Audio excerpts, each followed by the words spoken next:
பொதுவாக எங்கள் அப்பா அம்மா இறந்த கூட நான் அவ்வளோ அழுதுனான்றது எனக்கு தெரியல. நேற்று ஒரு 3 மணி நேரம் காலையில் ஃபுல்லாக எதை பற்றி யோசனை இல்லாத அளவுக்கு அப்படி ஒரு ஈர்ப்பு எப்படி அவர் உண்டு பண்ணார் அப்படின்றது ஆச்சரியமான விஷயம். ஏன்னா நம்மளுக்கு ஒரு தமிழ்நாட்டுக்கு ஒரு சாபக்கேடு என்னென்னா, நல்ல தலைவர் கிடைக்கும்போது அவங்களுக்கு இந்த மாதிரி உடல் உபாதைகள் ஏற்பட்டு, அதுவும் அவர் அந்த கோர்ட்டு சீனில் ஃபைட் சீனில் அவருக்கு வேகத்தை பார்த்துட்டு அவர் அந்த பெஞ்சில் உட்காந்து எந்திரிக்க முடியாமல் இருக்கிறது ரெண்டும் ஒப்பிட்டு பார்க்குறப்ப, இதுக்கு முன்னாடி நான் 2-3 வீடியோ போட்டிருந்தேன். இது வரைக்கும் யாருக்கு நான் அந்த மாதிரி வீடியோ போட்டதில்லை. அது என்னால் கண்ட்ரோல் பண்ண முடியாமல் போட்டேன். அதெல்லாம் பார்க்கவே முடியல அப்படின்றக்காக இந்த மீம்ஸ் போட்டவங்களே ரொம்ப திட்டிருந்தேன். அது மாதிரி நல்ல ஒரு அருமையான நம்மளுக்கு ஒரு தலைவர் கிடைக்க போகிற நேரம் அவருக்கு உடல் உபாதைகள் இப்படி ஏற்பட்டது. என்னன்னே தெரில. நான் இவ்வளவு நேரம் இவ்வளவு சிந்தனை, இவ்வளோ யோசனை, இவ்வளோ அழுகை முதல் தடவையாக ஒருவேளை நம்ம வாழ்ந்த காலத்தில் அவர் வாழ்ந்த காலத்தில் நம்ம இருந்ததுனாலோ என்னவோ தெரில, அப்படி ஒரு ஈர்ப்பு. இது மாதிரி இன்றைக்கி நேற்று ஒரு 11 மணியை போல் கோயம்பேடு பக்கம் தான் போனேன். உள்ளே போக முடியலை. இருந்தாலும் வெளியே இருந்தே பார்த்தேன். அவங்களோட அன்பு ரசிகர்கள்லாம் பார்த்தா எங்கெங்கேயோ அந்த கோயம்பேடை சுற்றி அங்கங்கே காரை போட்டுட்டு தரையில் படுத்து கிடக்காங்க. அப்படி ஒரு சம்பாத்தியத்தை அவர் சொன்னார் பார்த்தீங்களா, தர்மம் தலைவாக்கும். அதெல்லாம் சும்மா. ஏன்னா தர்மம் இவர் மாதிரி தர்மத்துக்கே தர்மம் பண்ணவர். அதனால் அதெல்லாம் சும்மா வேடிக்கையான வார்த்தை மாதிரி தான் தெரியுது இவர் விஷயத்தில். அப்படி இன்னும் இளைஞர்களாக ரோல் மாடலாக பெரிய வெளிநாட்டில் உள்ள ஆளுகளே பேசிக்கிட்டு இருக்கு. நெப்போலியனை பாரு, அலெக்சாண்டரை பாருன்னு சொல்கிறதுக்கு மத்தியில் இனி வர இளைஞர்களை இவர் மாதிரி இருந்தாலே கூட போகும்.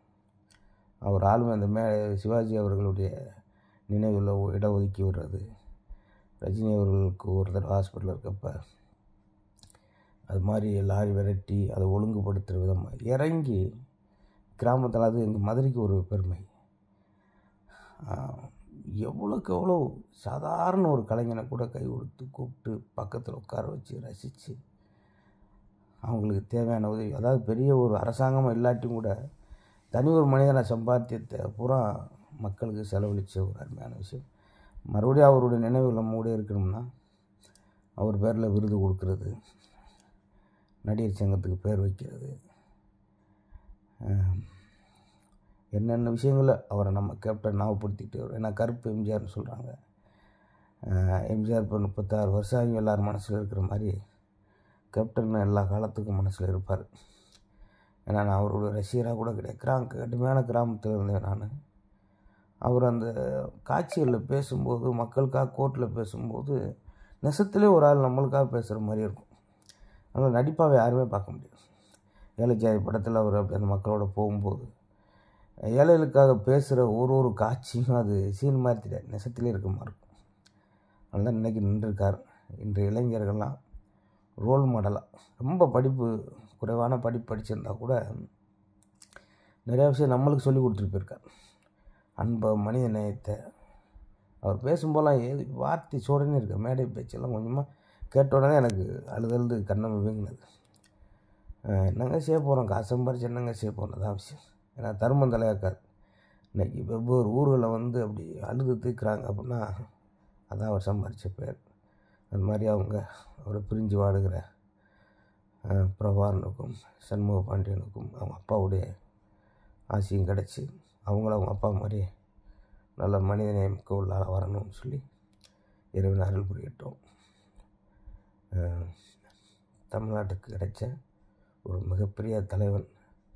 இன்னும் கொஞ்சம் உடல் மட்டும் நல்லா இருந்தாருன்னா அவங்களுக்கு ஒரு பெரிய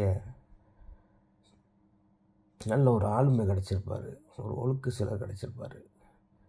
அதுபோக நிறையா அவர் கேள்வி கேட்டு கோவப்படுத்தி இது பண்ணிட்டீங்க, ரொம்ப சங்கடப்படுத்தி இது பண்ணிட்டீங்க.